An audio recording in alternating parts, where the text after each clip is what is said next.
የቅዱሳት መጻሕፍት ጥናት አንደኛ ክፍል። የቅዱሳት መጻሕፍት ጥናት አንደኛ ክፍል። በስመ አብ ወወልድ ወመንፈስ ቅዱስ አሃዱ አምላክ አሜን። ልጆች እንደምን ሰነበታችሁ? በቸርነቱና በምሕረቱ እስከ ሰዓት ጠበቀን ችን አምላክ የሰራዊት ጌታ ልዑል እግዚአብሔር ስሙ የተመሰገነ ይሁን። በምልጃዋ ያልተለየችን በእናትነት ፍቅሯ የደገፈችን እማምላክ ወላዲተ አምላክ ለእርሷ ምስጋናችን ይድረስልን። ደህና ናችሁ ልጆች? በጣም ጥሩ። እንግዲህ ባለፈውት የኮርስ ትምህርቶቻችን መሰረት ለአንደኛ ክፍል የተዘጋጁትን ክርስቲያናዊ ስነ ምግባር ምን እንደሚመስል፣ መሰረታዊ ሃይማኖት ለአንደኛ ክፍል ምን እንደሚመስል፣ እንዲሁም ደግሞ ልሳነ ግዕዝ ለአንደኛ ክፍል ምን እንደሚመስል በሚገባ ተመልክታችኋል። በዛሬው ዕለት ደግሞ የምንጀምረው ብዙ ሰዎች መጻሕፍትን ባለማወቅ ከእውነት ጎዳና እየራቁ ስለሚገኙ ከሕፃንነት ጀምሮ የእውነትን እንድናውቅ የሚያደርግ የቅዱሳት መጻሕፍት ጥናት የሚለውን እንጀምራለን ማለት ነው።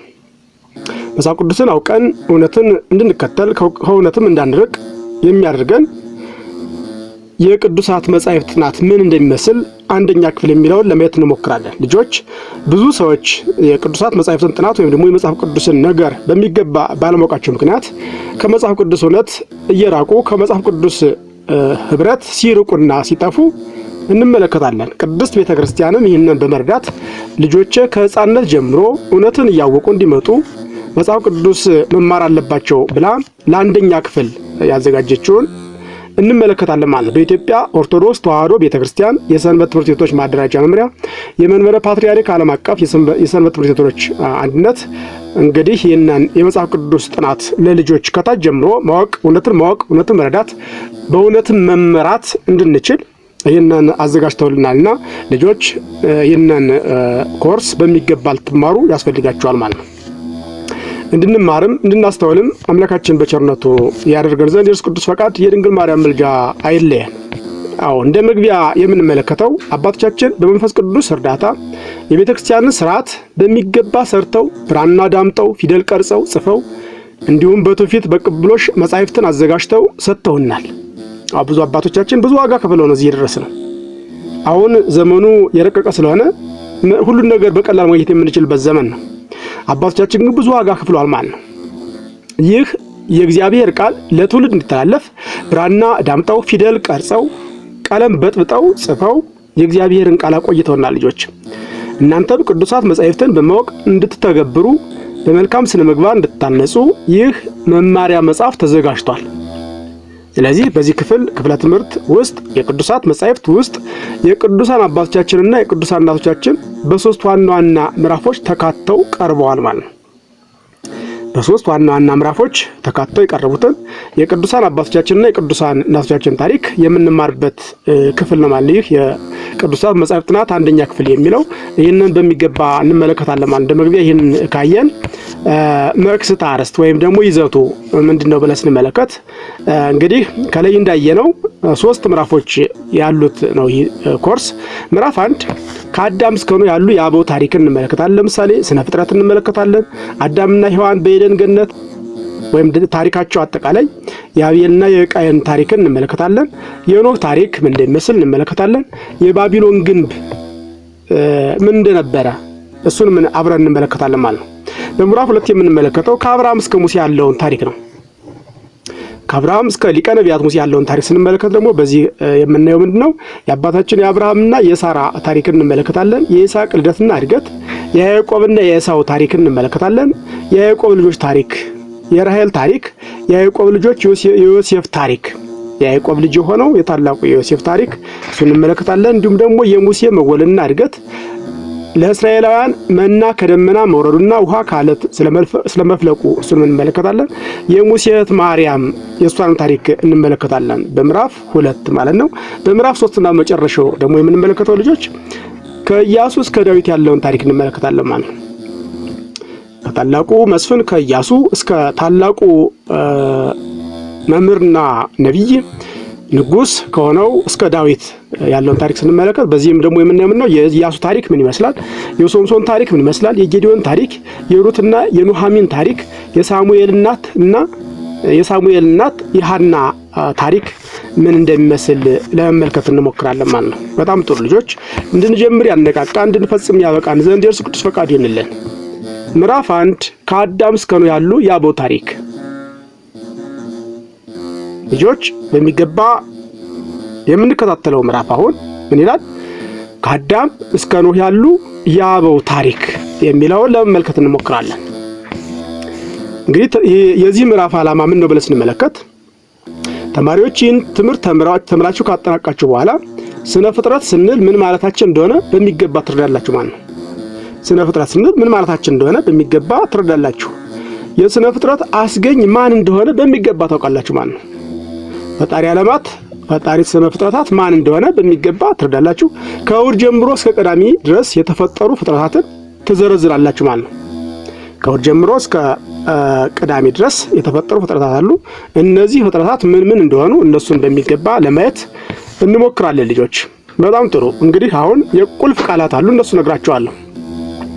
ቁልፍ ቃላት አሉ፣ እነሱን እነግራችኋለሁ። ማለት የመጀመሪያው ስነ ፍጥረት የሚል ነው። ከዚህ ቀጥሎ ፍጥረታት የሚል ቁልፍ ቃል አለ። መስዋዕት፣ የኖህ መርከብ፣ የባቢሎን ግንብ የሚሉ እነዚህ ቁልፍ ቃላት አሉ። እነዚህን ታስተውላችሁ ያስፈልጋችኋል ማለት ነው። በጣም ጥሩ ልጆች፣ አሁን ጥያቄዎችን ጠይቃችኋለሁ፣ እናንተ ትመልሳላችሁ። ልጆች ማን ፈጠራችሁ? እስኪ ለጓደኛችሁ ንገሩ፣ በመጨረሻም ለመምህራችሁ ንገሯቸው። የመጀመሪያዎቹ ሰዎች ስም ማን ይባላል? ስነ ፍጥረት ማለት ምን ማለት እንደሆነ እስኪ ለመምህራችሁ ንገሯቸው ልጆች። እነዚህ 3 ጥያቄዎች ለመምህራችሁ መልሶቻቸውን ንገሯቸው። ጎበዝ ልጆች፣ አሁን ስነ ፍጥረት ምን ማለት እንደሆነ እሱን ለማየት እንሞክራለን። ስነ ፍጥረት ምንድን ነው? ስነ ፍጥረት ማለት ከሁለት ቃላት የተገኘ ነው። ከስንት? ከሁለት ቃላት የተገኘ ነው። እነርሱም ስነ እና ፍጥረት ናቸው። ስነ ማለት ሰነ ከሚለው የግስ ግስ የወጣ ሲሆን ያማረ፣ የተዋበ፣ የሚማርክ በሚል ቃል ይተረጎማል ልጆች። ስነ ማለት ሰነ ከሚለው ምንድን የግስ ግስ የወጣ ሲሆን ምን ያልኳችሁ? ያማረ፣ የተዋበ፣ የሚማርክ በሚል ቃል ይተረጎማል። ፍጥረት ማለት ደግሞ በእግዚአብሔር ስርዓት የተፈጠሩ ፍጥረታትን ያካትታል ማለት ነው። ስለዚህ ስነ ፍጥረት ማለት ያማረ፣ የተዋበ፣ ደስ የሚል የእግዚአብሔር ፍጥረት ማለት ነው ልጆች። የማን ፍጥረት? የእግዚአብሔር ፍጥረት። ስለዚህ ፈጣሪ ፍጥረታት ማን ነው? ፍጥረትን ሁሉ የፈጠረ የሚታየውና የማይታየውን ሁሉ የፈጠረ እግዚአብሔር ነው። የሱን የፈጠራቸው ፍጥረታት የምንማርበት ትምህርት ምን ይባላል? ስነ ፍጥረት ይባላል ማለት ነው ልጆች። እስኪ መልመጃ ጥያቄዎች ልጠይቃችሁ፣ እናንተ መልሱ ለመምህራችሁ ንገሩ። ጥያቄ ቁጥር 1 ስነ ፍጥረት ማለት ነው ልጆች? ፍጥረታትን ያስገኘ ማን ነው? ልጆች ቀጣይ ገጽ ባለው ስዕል ምን ፍጥረት ይታያችኋል? እሱን አሳያችኋለሁ። የመጀመሪያው ስነ ፍጥረት ማለት ማልኳችሁ ልጆች። በጣም ጥሩ። ተመልሳችሁ ምን ታጠናላችሁ? ይሄንን ታጠናላችሁ ማለት ነው። ስነ ፍጥረት ማለት ከሁለት ቃላት የተገኘ ሲሆን እነሱም ስነ እና ፍጥረት ናቸው። ስነ ማለት ሰነ ከሚለው የግስ ግስ የወጣ ሲሆን ያማረ፣ የተዋበ፣ የሚማርክ በሚል ቃል ይተረጎማል ብላችሁ ከመለሳችሁ ጎበዞች ናቸው ልጆች። በጣም ጥሩ። ሁለተኛው ጥያቄ ልጆች ፍጥረታትን ያስገኘ ማን ነው? ፈጣሪ ፍጥረታት ማን ነው? እግዚአብሔር ነው ካላችሁ ትክክል ናችሁ። ጥሩ። አሁን ያ ስዕሉን ትመለከቱና ምን ፍጥረታት እንደሚታያችሁ ትናገራላችሁ። ምን ይታያችኋል ልጆች? ወንድ፣ ሰው፣ ሴት፣ ድመት፣ ውሻ የመሳሰሉት እጽዋት፣ ተራራ፣ ሳር አያችሁ፣ በጣም ብዙ ነገሮች ይታያቸዋል። ጥሩ። የፍጥረታት ቁጥራቸው እጅግ ብዙ ስለሆነ ተቆጥሮ የሚያልቅ ወይም ብዛታቸው ይህን ያህላል ተብሎ የሚገለጽ አይደለም።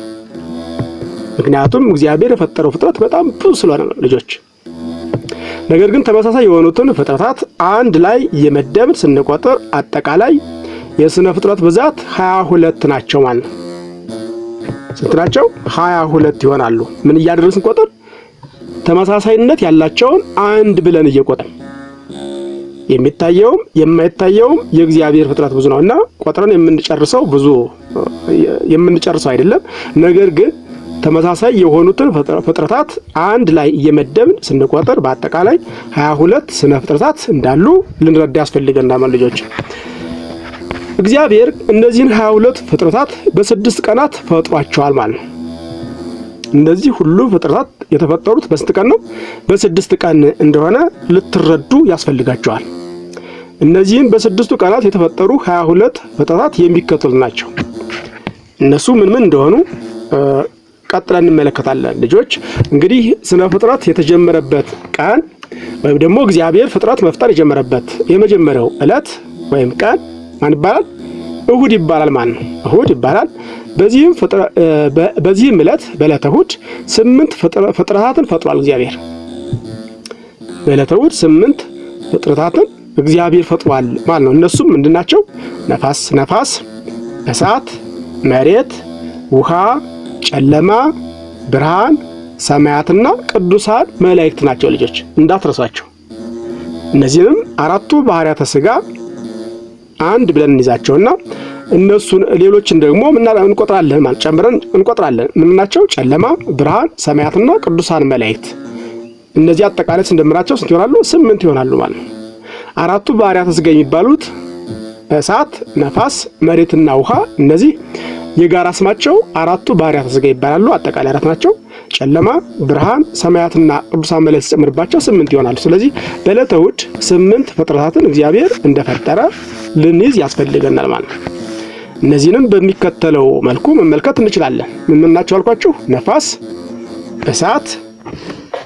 አያችሁ ልጆች ምን ናቸው እነዚህ? ነፋስ፣ እሳት፣ መሬት፣ ውሃ፣ ጨለማ፣ ብርሃን፣ ሰማያት፣ ቅዱሳን መላእክት። እነዚህ አጠቃላይ ስንት ይሆናሉ? 8 ይሆናሉ ማለት ነው። ስለዚህ በዕለተ እሁድ የተፈጠሩ 8ቱ ፍጥረታት እነዚህ 8ቱ ፍጥረታትን እግዚአብሔር በዕለተ እሁድ ወይም ደግሞ በፍጥረት በመጀመሪያው ዕለት እንደፈጠራቸው ልትዙ ያስፈልጋቸዋል ማለት ነው። የፍጥረት የመጀመሪያው ዕለት እነዚህ 8 ፍጥረታትን እግዚአብሔር እንደፈጠረ ልንይዝ ያስፈልገናል። የሰኞ ቀን ፍጥረታት ሰኞ ደግሞ ምን ተፈጠረ የሚለውን ስንመለከት ሰኞ ሁለተኛው ዕለት ሲሆን በዚህ ቀን አንድ ፍጥረት ተፈጥሯል። ልጆች በሚገባ እንድትይዙ ያስፈልጋል። ሰኞ ሁለተኛው የፍጥረት ዕለት ሲሆን በዚህ ቀን አንድ ፍጥረት ተፈጥሯል። እርሱ ምንድነው? ጠፈር የሚባለው ማለት ነው። እዚህ እኛ ሰማይ ብለን የምንጠራው ጠፈር በዕለተ ሰኑይ ወይም ደግሞ በሰኞ ዕለት የተፈጠረ እንደሆነ ልትይዙ ያስፈልጋቸዋል ማለት ነው።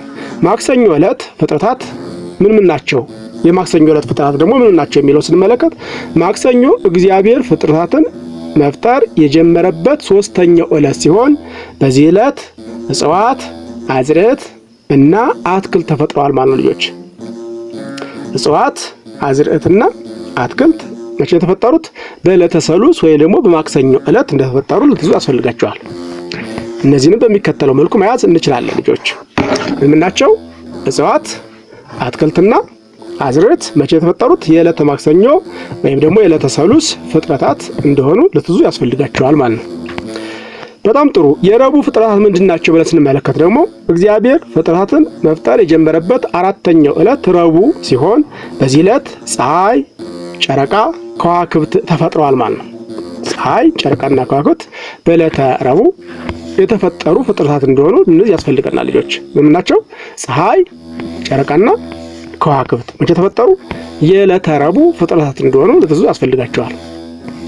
የሐሙስ ዕለት ፍጥረታት ምን ናቸው የሚለው ስንመለከት ደግሞ የሐሙስ ዕለት እግዚአብሔር በክንፍ የሚበሩ አዕዋፍን፣ በእግር የሚሄዱ እንስሳትን፣ በደረታቸው የሚሳቡ ነፍሳትን፣ በየብስና በባህር በሰማይና በምድር የሚኖሩ ፍጥረታትን ሁሉ በ5ኛው ቀን በሐሙስ ዕለት ፈጥሯቸዋል። እነዚህ ፍጥረታት ከውሃ የተገኙ ናቸው። አያችሁ፣ ከውሃ የተገኙ ፍጥረታት መቼ የተፈጠሩት? በዕለተ ሐሙስ እንደተፈጠሩ ልትይዙ ያስፈልጋቸዋል። በሐሙስ የተገኙ ፍጥረታት ከውሃ የተገኙ እነዚህን ይመስላሉ ማለት ልጆች። አያችሁ፣ እነዚህን ይመስላሉ። በጣም ጥሩ። እግዚአብሔር በ6ኛው ዕለት በዕለተ ዓርብ በየብስ የሚኖሩ በሰማይ የሚበሩ አዕዋፍን፣ አራዊትን፣ እንስሳትን እና የከበረ የሰው ልጅን አዳምን ፈጠረ። መቼ? በስድስተኛው ዕለት በዕለተ ዓርብ የተፈጠረ ነው ማለት ነው። አዳም ታላቁ ፍጥረት አዳም የሰው ልጅ በዕለተ ዓርብ የተፈጠረ እንደሆነ ልትይዙ ያስፈልጋቸዋል። እግዚአብሔር እነዚህን 22ቱን ስነ ፍጥረት ከፈጠረ በኋላ በሰባተኛው ቀን አረፈ፣ ያም ቀን ሰንበት ተባለ ይላል። አያችሁ ልጆች፣ ሰባተኛው ቀን በዕለተ ቀዳሚት እግዚአብሔር ፍጥረታትን ሁሉ ፈጥሮ ጨርሶ ያረፈበት ዕለት እንደሆነ ልንይዝ ያስፈልገናል ማለት ነው። ልትይዙ ያስፈልጋቸዋል። እሺ፣ በጣም ጥሩ። እንግዲህ በዕለተ ዓርብ የተፈጠሩ ፍጥረታት ደግሞ ምን ይመስላሉ? እነዚህን ይመስላሉ። አዕዋፍት አሉ፣ አራዊት አሉ፣ እንስሳት አሉ፣ እንዲሁም ደግሞ ታላቁ ፍጥረት ሰው መቼ ተፈጠረ? የዕለተ ዓርብ ፍጥረት ይህን የሚመስል በሚገባ ልትይዙ ያስፈልጋቸዋል ልጆች። በጣም ጥሩ። የመልመጃ ጥያቄዎችን ጠይቃችኋለን፣ እናንተ መልሳላችሁ። ልጆች የፍጥረታት ሁሉ ፈጣሪ ማን ነው? ማን ነው? እግዚአብሔር ነው ካላችሁ ትክክል ናችሁ። ፍጥረታትን ሁሉ የፈጠረ ሰማይና ምድር የፈጠረ የሚታየውና የማይታየውን ሁሉንም የፈጠረ ሁሉንም የሚመግብ ሁሉንም የሚገዛ ማን ነው? እግዚአብሔር ነው ብላችሁ ከመለሳችሁ ትክክል ናችሁ። ጥያቄ ቁጥር 2 እግዚአብሔር በመጀመሪያ የፈጠረው ምንድን ነው? ምን ፈጠረ መጀመሪያ ልጆች? በመጀመሪያ ሰማይና ምድርን እግዚአብሔር ፈጥሯል ማለት ነው። እግዚአብሔር በመጀመሪያ ሰማይና ምድርን እንዲሁም ደግሞ በአጠቃላይ ዘርዘር አድርገን ስንመለከታቸው በሰማይም ያሉ በምድርም ያሉ አጠቃላይ 8 ፍጥረታትን እንደፈጠረ በዕለተ እሁድ እነዚህን ፍጥረታት እንደፈጠረ ከተናገራችሁ ጎበዞች ናቸው ልጆች። ጥያቄ ቁጥር 3 እግዚአብሔር በስንት ቀናት ፍጥረታትን ፈጠረ? ይህን ሁሉ ፍጥረት የምንመለከተውንም የማናየውንም ፍጥረታት እግዚአብሔር ፈጥሮ ለመጨረስ ስንት ቀን ነው የፈጀበት? በ6 ቀን ፈጥሮ ጨርሷል ማለት ነው። ሰባተኛው የእረፍት ቀን አድርጎታል ማለት ነው። የእረፍት ቀን አድርጎታል። ለምን የእረፍት ቀን አድርገው የሚለውን በቀጣይ ክፍለ ጊዜ እንማራለን ልጆች። እሱም ሚስጥር ስላለው በቀጣይ ክፍለ ጊዜ በሚገባ ትማሩታላችሁ። ጥያቄ ቁጥር 4 እግዚአብሔር አዳምን መቼ ፈጠረ? አዳም መቼ ነው የተፈጠረው ልጆች? በዕለተ ዓርብ ካላችሁ በጣም ጎበዝ ናቸው ልጆች።